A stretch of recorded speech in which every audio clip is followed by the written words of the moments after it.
And the highest compliment is when people don't know, or they think, yeah, that's what I said. I sounded good. If it's still true to them and they feel like that's what they said, I'm like, great. Because sometimes your perception is your reality. Because there are times where I'm like, I wonder if they're going to notice. This is kind of like putting words in their mouth, right? But they don't catch me. And normally it's flattering enough that they don't mind. Sometimes they will say, I didn't say that, but I'm glad. Right. Thanks for making it look like. But I appreciate that. I've had enough time myself being the visionary, being the communicator, and being the one on the other side of the contracting situation, to where I know what I like to be delivered to me. So to be able to deliver that to other people is actually an honor to me. It's something that it's really refreshing to get to do. Welcome to DFW Grit. I'm Dr. James Taylor, and I'm your host, and this is more than just a podcast. We dive into the stories of the movers, the shakers, the small business owners, the entrepreneurs, right here in the DFW Metroplex. This is your home for authentic, real stories that prove what happens when you don't back down. Let's get to work. All right, hey, what's up, everybody? Welcome back to another episode of the new and improved, the newly rebranded DFW Grit. As always, I'm your host, Dr. James Taylor. Today with me, Mr. Joel Davis. Joel Davis, pleasure, dude. Great to be here, man. Thanks for having me. So, real quick, help me. I mean, first time we've been in the same room together, right? We've spoke a couple of times. Yes. What exactly? Did I see your video first and reach out to you? No, I didn't. I reached out to you. Yeah. And then I saw the video you put out after that. And I was like, fuck yeah, I made the right choice. So, okay. What do you do? What video am I talking about? What happens? Who are you? So I'm a video producer. I produce videos for primarily small businesses, nonprofits, entrepreneurs, different people that just have a need for content. And I've been doing it for a while now, and it's a thrill. So what we met because your wife was speaking at an event that I was capturing. So my business was contracted to capture the event. So basically it was a women's conference, and there were a couple hundred women. It was a good sized event. Yeah, it was a big event at the Bowden in Keller. And so the Keller Chamber of Commerce contracted my business to come and capture it. But along with that, it was sponsor videos. So they had presenting sponsors. So I made promos for the presenting sponsors, promoting the event, but also highlighting their business. Yeah. And then within that quote was also the speakers doing like a highlight reel for them. So their full talk and then a little highlight reel, kind of a sizzle reel of their. Actually, they didn't ask me to do the sizzle reel. I just thought that would be something valuable for the speakers to look have. What I can do. Exactly. So just background story. Okay, so here's it's all coming back to me now. Was it what date was that thing? No, it was October 20th or something. Okay, reason I asked. So I don't know if I told you or if she told you, but Tamika and I share the same birthday. So November 6th. So she spoke at that in October. You caught that, and I was like, I need a cool birthday present. Yeah. And I remember telling you, and then for those of you out there that have looked her up, like she doesn't have any speaker reels. She doesn't have any highlight reels. Which is nuts. She is on. Shoot, there's 52 weeks a year. She's probably on 104 stages a year. Crazy. There's no video of it aside from what she does in her podcast. So I'm like, here's what I could do. Yeah. I'm going to make this happen. And then actually what I did is I called Chelsea Rose. And again, for those here in DFW, because again, see now we're getting local. Yeah. Chelsea Rose is, you need to know somebody, you need to know Chelsea Rose. I love it. Hey, I'm looking for someone to capture content. Gave me your number. I love it. Went out there. Oh yeah, I was actually just there, and went from there. We set it up. Cool. Hey, here's what we're gonna do, and then you dropped the. Actually, like I've never seen anything that you've done. Which was funny to me that you would call me and you hadn't even seen any of my work. Chelsea Rose. I love it. I love it. Shout out to Chelsea. Yeah, I know. Right? Thanks, Chelsea. And then so like we get that set up, and then I think a week later you drop that speaker reel, and I'm like, shit, that's good. Yes. Yeah. Nailed it. Yeah. What's great is I'll tell you just flat out. It's like I had your eyes in mind making it. You being a business owner and your wife as well, and everybody that's connected to them. I'm thinking about those eyeballs. So I'm thinking my client always is, yes, their audience, but it's them, if they have some kind of sentimental connection to what's produced for them, it turns into more business for me. Absolutely. But the same thing is true for anybody that's connected to them. And so that was kind of that was a calculation I was making. It was a little bit theory, but then when you called me and said, "Hey, I want to hire you for some content," I was like, "It works." Yep, on to something. So how'd you get into this? Why'd you start pointing the camera at people? Yeah. So my background is actually ministry. And so I grew up so I grew up in ministry, and I grew up just around things where stories needed to be told, content needed to be made. I was doing, my mom had a local here in Dallas-Fort Worth. She had a local kids performing arts program. Oh, cool. And so even within that, I found myself producing things and producing videos to kind of highlight what was going on. And so then when I finished school, I went to like a ministry training school. And then right out of that, I was hired at a church. And so at that church, I started producing content just because stories. I wasn't a video guy. I was working with the contractors. Okay. And so I just was really clear. I wanted to be more and more clear with them. And so I started learning more language. And then I figured, well, if I'm telling them what shots to take, let me go ahead and get in here and just figure out how to clip things together, make it easier for them to find what I'm talking about. Well, one thing led to another. Next thing you know, I'm editing it. And so just over time, and it seemed like every position I would be in, I ended up being involved in the video storytelling, whether it was promoting, recapping, vision casting. It's just like, hey, Joel, can you put together a video for this? And so in 2019, I was working for a nonprofit, and I was in that kind of space, kind of hybrid, doing music for them, but then also doing some video stuff. And the opportunity presented itself for me to really launch out, start my business, and for them to become a client of mine, to become my first client, and then pursue other clients with the business. Well, so that was fall of 2019. 2020 so were you working with the church thing? Like you left the church? the nonprofit I was working with was serving actually senior communities. Okay. So it was providing church services in senior communities. Okay. And so great organization. It's called Texas Senior Ministries. Phenomenal. My brother actually started it, and it's incredible. And he's been doing it. They're celebrating their 10th anniversary this year. And so that's what I was doing at that moment. I was working with his organization, but I was capturing stories. I was promoting events.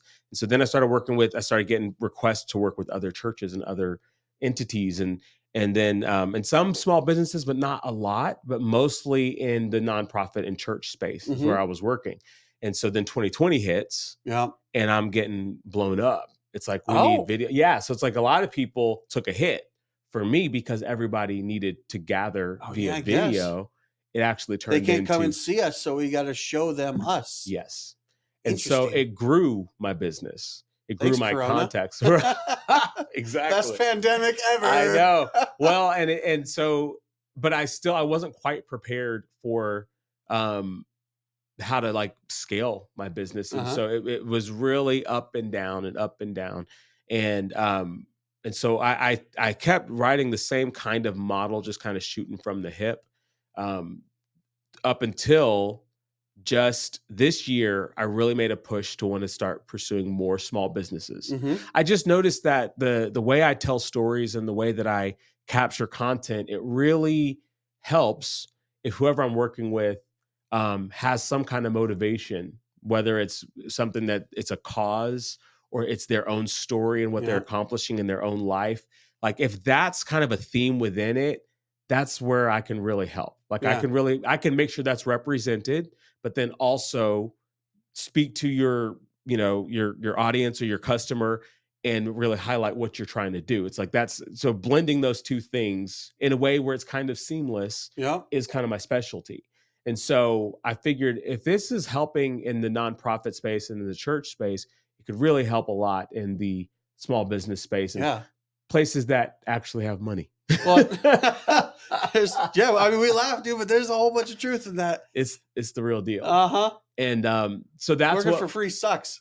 Well, and that's the thing too. It's like for me, because I have my ministry background, means I have a heart for it. I'm gonna overwork and undercharge a ton. and I have a family. It's not the best thing Right. when you have a family. It's like, if I'm gonna be away from home, I got 3 kids, I'm married, it's like, if I'm gonna be away from home, like, I need to bring something back when I come home. And so I still do a lot of great work with churches, nonprofits. It's still my favorite thing to do. But being able to do what I do with small businesses and entrepreneurs and people in that space kind of fuels my other passion. That's awesome. And so I'm able to do both. But I have found that I bring something unique to this space as well, and it's been a blast. So I love entrepreneurs. I love crazy people. When I got to meet you and I started looking up yourself. I'm like, this guy's crazy. He said he's a Renaissance man, right? And so it's just like, that makes total sense. But I like working with people like that, people with vision, people with ideas, and being able to capture that and like set the trajectory of where you're trying to go, capture where you are, and see how we can tell a story that moves us there. Well, and I imagine too, correct me if I'm gonna set you up and tee it up for you. Yeah. But I imagine too, like, you probably worked with some people who, I don't want to be on camera. Well, sorry, you got to be for this. Like, literally, this is video production. I don't want to be on camera. Yeah. I don't want my voice recorded or stuff like that. But then you show them the final product, and they're like, they don't believe that that's them. Yes. Tons. Yes, I do that a lot. And that's always the highest compliment, especially because there's a lot of tricks in editing and just ways that you can help people sound better than they sounded when you sat across from them. And the highest compliment is when people don't know, or they think, yeah, that's what I said. I sounded good. if it's still true to them and they feel like that's what they said, I'm like, great. Because sometimes your perception is your reality. Because there are times where I'm like, I wonder if they're going to notice. This is kind of like putting words in their mouth. Right. But they don't catch me. And normally it's flattering enough that they don't mind. Sometimes they will say, I didn't say that, but I'm glad. Right. Thanks for making it like I did. But I appreciate that. I've had enough time myself being the visionary, being the communicator, and being the one on the other side of the contracting situation, to where I know what I like to be delivered to me. So to be able to deliver that to other people is actually an honor to me. It's something that it's really refreshing to get to do. And so, so I've seen that, just being able to interpret what people are trying to say or meaning to say, or what the best way for them to say it. So even in the shoot or in the interview, I'll be able to say, maybe try it this way. And then other times I know in post, I can fix that. So you went out on your own, like for real, 2019. That's right. Right. And now we're hitting 2020. So going on 6 years. Crazy, dude, bro. 6. Does it feel like 6 years? No. I mean, if I look back and I look at the growth, then I can see that. Do you look back at the first stuff you put together and you're like, that's fucking terrible? Yes. When this cuts out, I'm going to see if I can find the very first YouTube video I ever posted for The Office. It's so bad. I think Tamiko's holding the camera. I love it. It's awful. But in 6 years of this, especially, I mean, and again, best pandemic ever. Like I never guessed I never had to think about that. Like, because everyone went to video. Hell, Zoom's stock skyrocketed. I edited conferences that were done over Zoom. So it's like people did. So we just ended up editing and cutting together people's keynotes and their talks and their panels on Zoom conversations, so it's just, everybody had to innovate. Yeah. And so it ended up being a blessing in a really terrible disguise. Right. But you know what I'm saying? Gotcha. Yeah. Well, actually, do me a favor. Speaking of that too, because again, not in that world, so I didn't necessarily have to think about this kind of stuff. But one of the things from a business standpoint that I am beginning to fully embrace is, like, everyone, I shouldn't say everyone, but a lot of people will think like producing content, making content is hard. And I'm going to tell you, like, from my standpoint right now, like this, you and I are going to talk for about 20 or 25 minutes. Sure. And it's going to be put out there on YouTube and Spotify and Apple. So there's our long format stuff on 3 different places. And then I got another guy who's going to chop this thing up into 3, 4, 5 different reels. Like, but do you find that you have to basically convince people to do that all the time too? Like, hey, it's not really like, all I'm doing is I'm pressing record, and then my fourth wall break, my buddy Sumo is going to chop it up and make everything happen. Yeah. Shout out to Sumo. Thanks, Sumo. Yeah. But like, are you in that same space? Just convincing people like, hey, it's not really as hard as Yeah, your brain makes it out to be. definitely. And a lot of times people know, especially people that are in business for themselves, they know that they need it. Mm-hmm. They recognize it's a gap for them. But that is their hesitation, is, like you said, getting in front of the camera. Like there's such a hang up. And I get it when I have to be on the other side of the camera, like I am now, knowing that Sumo is going to be looking at me. You know what I'm saying? It's like, I feel it. I know, I understand. But it's needful. Like there's no way around it. And so by the time I get that call, um, people know it's what they need. There is always some, or not always, every now and then I get with somebody that's like, they get it and they're ready for it, and they have a handle on their words and they're ready to go. But a lot of times I got it now. I didn't yeah. used to get No, it. that makes total well, and that's the thing too, is like practice makes perfect. True. It's like the more you do it and the more reps you get in, the more confident you get. Mm-hmm. But it also helps if you're sitting across from somebody who can help you. And that really is the value of what I bring. Because the truth is, for how people are used to receiving content nowadays, you don't need a big professional camera and crew, and you don't need all that. Nope. Even what I do, you don't actually need it. That doesn't help me, but I'm telling you the truth. It's like, the reality is, you can get in front of something on your phone, and people are so conditioned to receive content that way and to respond to it, that it gets the job done. But sometimes you just need somebody there that's helping you along, that's giving you the confidence. It's like, I'm fine to be somebody's security blanket, because I am that for a lot of people. And that's a thing that's helpful. Sometimes you just need that. But if you have it on your own, a lot of times it's like, it's really easy to work with people that have a vision, know what they're trying to say, hit record, they're just going to go, and then I'm just going to make it pretty and give it back to them. But sometimes people just need somebody that's going to help them, especially if they're early in the process of creating content. Fair. That's when you want that. And also, if you're trying to elevate your brand and you want it to be, you want to be seen a certain way, that's when you increase the production value of what you do. You take it to another level. And there's a case to be made for all of that. But I would always encourage people, just start. If you got to make stuff, just start making it. And, and you start to work out all those jitters, and everybody's going to make awkward videos. You know what I'm saying? It's just like, everybody's going to be terrible when they start. But after a while, you find your voice, you get used to hearing yourself. True. And then you're ready to go. Dude, that's awesome. So within all of this, because again, I mean, it works from behind the camera too. Yeah. Especially again, like when you stepped it on your own. Yeah. If I'm trying to just think back, a good number of my guests have kind of fallen into where they were at in life when I interviewed them. Correct me if I'm wrong. Kind of seems like you kind of knew where you were going, from the get-go. Did I pick up on that? Or like, I mean, we had the ministry thing, but the ministry kind of like, especially down here, in Texas, like churches will have production. Yeah. So, I mean, yeah. No, I mean, I've had a lane, and it's been something that I've been able to do. Like, again, though, this is new to me, being out in the entrepreneur world and and working with businesses. In a lot of ways, it's easier, just because it's understood as a simple transaction. Whereas when you're doing something that is more ministry related, and I don't say this as a criticism, it's just that there's a lot of heart attached to it. There's a lot. I mean, there's a lot more. There's several layers that you're navigating when you're in that space. And I love that space. I don't mind navigating all of that, because to me it's worth it. But when you're just trying to support your family, the simple transactions are nice. Do you remember the first client you signed? The very first, as my business. Yeah. Well, like I said, that nonprofit that I was working for was my first actual, that was my first gig, right? And so I was producing content for them. And then the next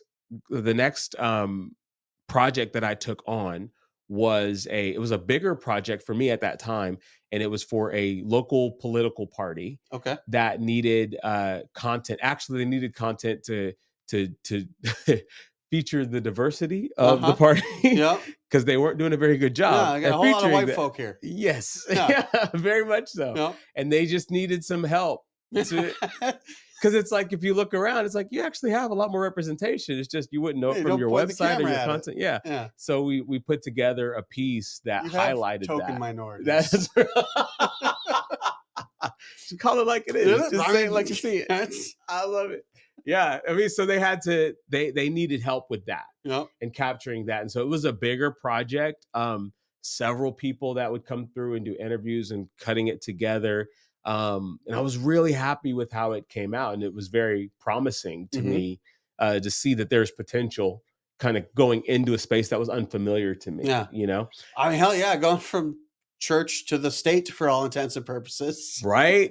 Right. Yeah. But in so many ways, it's just like it's an organization. Yep. It has values. It has a message, so it's like, it's not that different. Mhm. And that's the truth about most small businesses and entrepreneurs. One thing I've done for churches, I've produced testimony videos, people that have had their life changed at a church. And so they share their testimony. Well, businesses have that too. Yeah, I got all kinds of Google reviews. Exactly. And so capturing somebody's testimony in that space is not that much different. Obviously it exists in a different space, Fair. but what you're highlighting about their experience is similar. That's awesome. Yeah. So like with all this, aside from just the content and the people that you're capturing, like what inspires you? Where do you get your inspiration? What are you listening to? What are you reading? Yeah.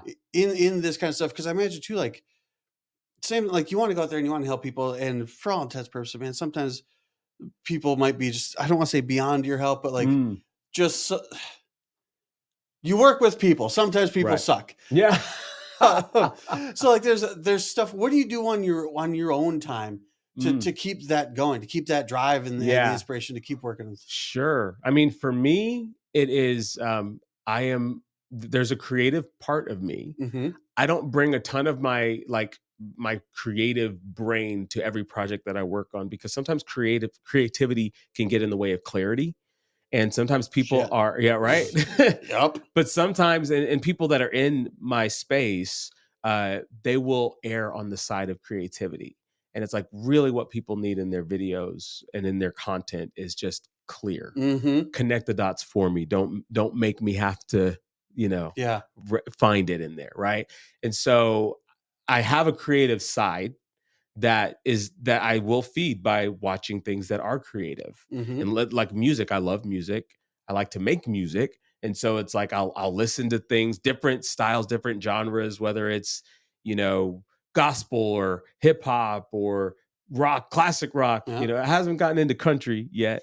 I'm in Texas. I'm working on it. I got friends. Like, are you from Texas originally or not? I'm originally from Oklahoma. Okay. But exactly. I'm not going to say it's the same thing. Yeah, it's similar. Right. And so, but all kinds of genres, all kinds of music, different shows. I love history. I like learning things, so it's a way that I can kind of, but even the way that history stories are told, documentaries, that stuff inspires me, just because you can see, there's a clear narrative there. Yeah. There's a lot of. Look at Hamilton, man. Like, nobody could give two shits about Hamilton until Lin-Manuel put him on stage. I'm telling you. In a way that no one's ever seen before. Yeah. Like, I went and saw it. I've seen it twice here at Bass Hall. Yep. And it's phenomenal. I saw it. I know it was once. I think it was twice. Yeah. Yeah. I'm not sure off the top of my head. Oh, yeah. I mean, it's amazing. It's incredible. It's a story. But it brings everything together, right? So you got this incredible story. You got history. So there's a lot of things that are reference points that everybody knows, and characters that people have heard about, at least heard their names, and events that you know. But then you've got these incredible songs and these performances that are insane. And so it really is the mixture of creativity and clarity, like at its finest, because it's so creative. But it's when because I hadn't seen anything or heard any of the songs before I saw it the first time. And I was watching, I'm like, how am I going to be able to keep up with this show? Like, when it started, I was like, they're going to sing and rap everything. How am I going to keep up? And then by the time the song was done, I was like, okay, I get it. Like, and I'm conditioned for it. So now I know what I'm supposed to do, but that to me is an incredible example of when you bring those things together. That's the sweet spot. So in my mind, equally as creative, but coming at it from a completely maybe more defunct standpoint, maybe a little lowbrow or blue collar, not blue collar, but blue. Check out Book of Mormon if you get the chance. Okay. It's hilarious. I've heard that. Don't go with your mom. Fair. I've never met his mom. Yeah. Sure, she's a wonderful woman, and as such, No, you're don't right. go with your mom. You're right. But so, man, I'm totally derailed this thing.